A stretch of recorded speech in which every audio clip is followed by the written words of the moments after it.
Hey, what's going on, Game Leapers? This is Iggs, and in today's upload, we're going to be going through the 10 most broken champions for the upcoming 12-20 patch. There are a bunch of changes we will get into in this video, so champions getting buffed and nerfed, and there will still be some of the champions that we know about who are already broken that will continue to be broken for the next 2 or so weeks. So make sure you stick around for the whole video to find out who these champions are. And guys, if you want to master any of these champions or any of the other champions or even the roles in the game, then make sure you check out our amazing library of content at GameLeap.com, because our videos that we upload to the website, champion courses, guides, high level analyses, they are made by the best challenger players and coaches around the world for your benefit to help you improve and become the best player you can be. So check out those links and let's get into the countdown. Now, starting off at number 10, we're going to start in the mid lane and talk about Syndra, who got changed last patch. And the reason Syndra is going to be OP in 12-20, well, she's not getting changed. There are no nerfs, no buffs, which means she's staying the same, which is a great thing. Because of the buffs to Syndra, let's be honest, they were buffs, she has around a 48-49% win rate across all ranks. Now, I know what you're thinking. This isn't actually that great. Well, it is great because Syndra in solo queue has always been a pretty bad champion to pick. She takes time to scale, and even if you were, back in the day, a bit of a lane bully, dying on this champion is just way too easy. It was really her Achilles heel. Nowadays, Syndra, because she has so much more innate power, with a new passive and the upgrades you get with your basic abilities, they have really given her a boost, and in higher elo, she's an S+ tier champion with over 51 and 52% win rates. So whether it's your Q stacking, whether it's your W dealing true damage, whether it's your E having a radius of 90 degrees, pretty much means you can never miss your scatter of the week, and your ultimate executing champions at 15% of their maximum HP. It's a pretty toxic kit, to be honest, and will continue to be overtuned next patch. So Syndra is number 10. Now coming in at number 9, heading down to the bot lane here, one of the best supports you can pick in the game, this is Janna. Even though Janna copped like 4 nerfs a few patches ago, she is still killing it. The reason being is because, well, the new Janna, ever since Riot updated her earlier in Season 12, the extra Q speed you have means that during the laning phase, when you pair this with Glacial Augment, it's pretty much impossible to miss. Also, in terms of peeling yourself and your own carries, again, it's impossible to miss your Howling Gale, it's always going to land, and Janna has always been that amazing peeling support, and she scales so well as well. It doesn't even matter, like if you're 0-5 after lane, you'll probably still be the most useful champion in the entire game. And I'm sure all of us have played against Janna's really since the durability meta hit the Rift in 12-10. She is just so annoying to play against, and she is still boasting some of the highest win rates, and that's in every single elo. So Janna is number 9. Now beating her to number 8, heading to the top lane here, this is a champion who's getting nerfed in 12-20, this being AAtrox. Now for AAtrox in 12-20, the heal from your passive is getting nerfed based on the damage dealt. So instead of healing for 100% of the damage you deal, it's now 80%. Now this will affect you, of course. Your lane sustain, especially in the late game when you start dealing more damage, your side laning will be affected. But here's the thing, AAtrox still has so many things going for him. Whether it's your synergy with Gore Drinker, whether it's your low cooldowns once you get Gore Drinker and once you get to the mid to late game, whether it's your Q's sweet spot damage, which if you're good at AAtrox should be easy enough to land, the champion is still going to be innately broken. Now he would be a lot higher on this countdown, that's why he's dropped down a bit because of this nerf, but to be honest, there will be no reason not to continue picking him in 12-20. Now a champion perhaps some of you mid laners should pick a little bit more in 12-20, this is Fizz. Now because of the buff last patch to your E's AP ratio, going from 75% to 90%, this means that if you're playing Fizz, once you start building more AP,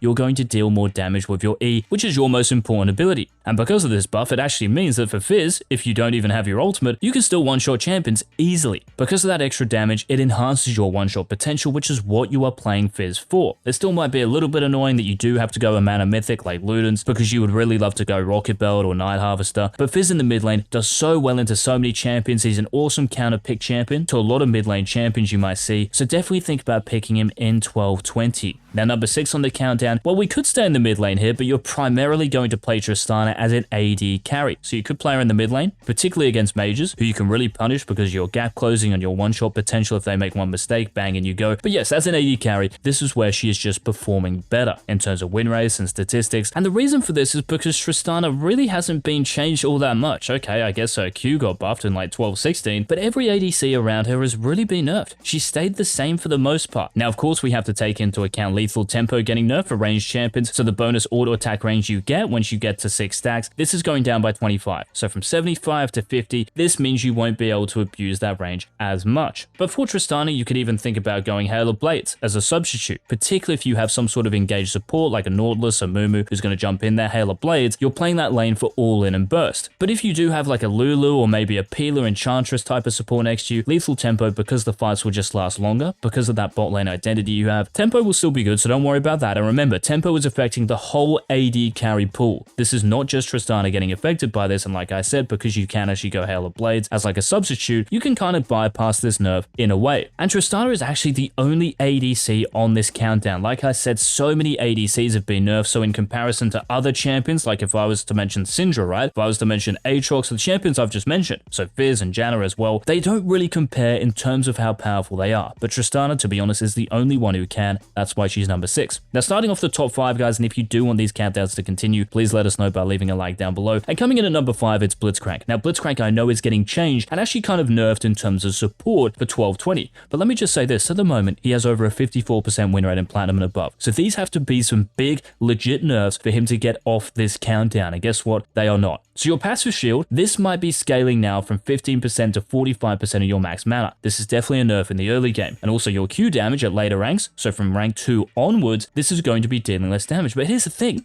You are still going to have enough damage because remember, Riot buffed the base damage of your Q earlier in the season to one-shot champions, especially in the early game. Remember, in the same patch earlier in the season, your ultimate got buffed as well, and that's not getting nerfed in 1220. You're still keeping all of that power. So these might reduce Blitzcrank's win rate by a little bit, but he'll still be the standout support, and honestly, maybe even the best champion in the game still. So we'll have to see how these nerfs really affect him, but he'll still be a great pick. Now, coming in at number 4, heading to the mid lane again, we have to talk about Zed, who is the best attack damage mid laner on the entire Rift, and you could even argue the best mid laner on the entire Rift itself. Now, the reason for this, well, there are a few reasons. The first one being the new Scorch. This just allows you to deal more damage during the early laning phase and to get an advantage on your opponent. Well, it's just easier to. Also, the sustain nerfs in that same patch, the health pots to refillable potions, corrupting potions, second wind even. It means that champions against Zed who are running these, and you probably wouldn't run second wind, you'd run bone plating against Zed, but you get my point, there's just less sustain. And because Zed you start with 3 health potions, no one is going to out-sustain you. So during the laning phase, you get more HP back than anyone else. Other champions will start with maybe Doran's Ring and 2 health pots. They might start corrupting potion. They might start with a Doran's Blade and just 1 health potion. So you naturally out-sustain all of them. Also, the buffs to Zed a couple of patches ago, of course, we have to consider. So the buff to your energy and your E going down by 10. This really helps you, especially in the mid to late game, because you will be spamming your abilities. You will have so much ability haste, you can just spam your Shadow Slash on repeat. So Zed comes in at number 4. Now, starting off the top 3, I don't really want to talk about this champion too much. This is Bel'Veth. I don't know how this champion is escaping nerfs, so there must be like some sort of Bel'Veth main on the balance team who really wants to inflate their reload. But this champion, ever since she got her attack range increase, has just been too powerful. And a bit like Janna, she's just one of those innately broken champions because of her kit. It doesn't matter if Riot like nerfed her AD per level and all her scaling like, I don't know, 5-6 patches ago. It doesn't matter, right? The champion is just so innately busted. So whatever Riot do to this champ, she'll still be one of the premier picks. Even right now, across every single elo and in every single elo, she has like a 52% win rate. So for her to go untouched again for another patch, guys, just please start abusing her. Now, talking about a champion, well, who might be a little bit more interesting than Bel'Veth, this is Nasus, coming in at number 2. Now, why is Nasus all of a sudden on a top 10 countdown? Well, that's because Nasus got buffed heavily last patch. So if we think about the ultimate buffs, so your Q range is doubled when you have your ultimate going. The tick damage from your ultimate, the AoE, this is happening twice as much. So you're level 6, 11, and then 16, and think about your level 11 and then your level 16 when you'll have a bunch of ability haste. Your Q, with the extra range and the low cooldown, this is devastating. But that's not all, because the buff to your Wither as well, where you're slowing the attack speed of the enemy champions more, based off the movement speed slow you give them, you'll be crippling them literally more than you already were. So these buffs have been huge for Nasus. Now we might have to think about next patch that Frozen Heart is getting nerfed, so the cost is going up 200 gold. You are getting a little bit more armor, but you're losing a bit of power in the rock solid base reduction passive. So this nerf to Frozen Heart, okay, it won't accelerate your scaling as much because you're spending a little bit more gold, so we have to wait a little bit longer to get our 3rd and 4th item. So probably you're going Syndra with Lucidity Boots and then Frozen Heart. So it will slow us down a little bit, but because Nasus is so strong since the buffs to himself rather than his items, he's just such a strong champion. So he's number 2. Now the number 1 champion, I reckon you guys can't guess this. Well, if you've seen the patch notes, you probably can guess who it is, but we haven't mentioned this champion in one of these videos for ages, and this is Rammus. So if you guys don't already know, Rammus, one of the big like kind of cucks to yourself, I guess, is the slow you have in your W. So when you actually activate your W, you slow yourself.